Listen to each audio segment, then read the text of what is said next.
बिस्मिल्लाहिर्रहमानिर्रहीम। यहाँ पे मैंने 3 किलो टमाटर लिए हैं। टमाटर आप देख सकते हैं कि बहुत ही ज़बरदस्त और कलर इनका रेड है। इसी की मदद से हमारे जो केचप है वो भी बहुत ज़बरदस्त बनेगा इंशाल्लाह।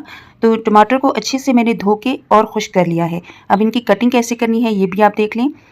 यहाँ पे ऊपर वाला पार्ट हमने रिमूव कर दिया है और इसको हम काटेंगे 4 हिस्सों में। टमाटर की यहाँ पे मैंने कटिंग कर ली है।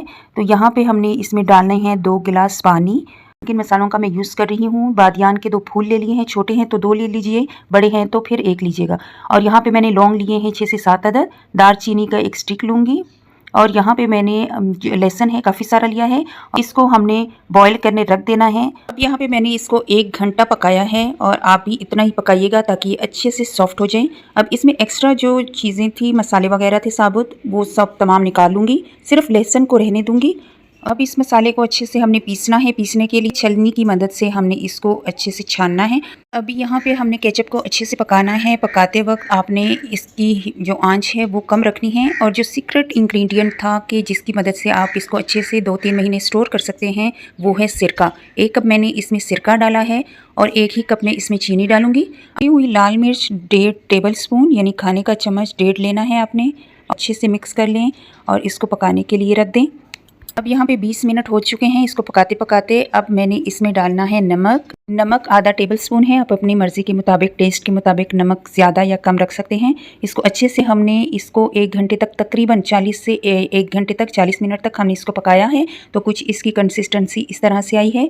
तो अब यहाँ पर मैं आपको चेक कराती हूँ कि ये बनी है या नहीं।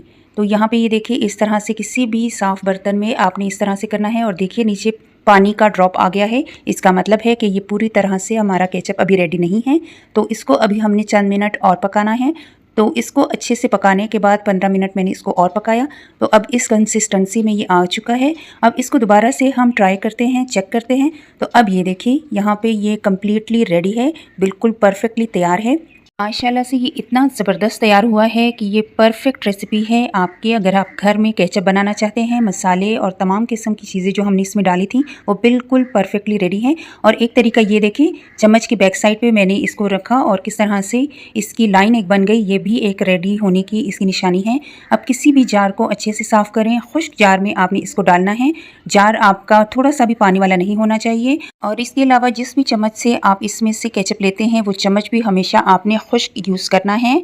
और इस्तेमाल के बाद आप फ्रिज में रख दीजिएगा, क्योंकि मौसम आजकल गर्म हुआ है तो बाहर आपने इसको नहीं छोड़ना है वरना ख़राब होने का डर रहता है। तो कैसी लगी आज की रेसिपी आपको? आपने ज़रूर ट्राई करना है और मुझे मैसेज करके लाजमी बताइएगा। दुआओं में याद रखें। फिर मिलेंगे न्यू रेसिपी के साथ। टिल देन, अल्लाह हाफिज़।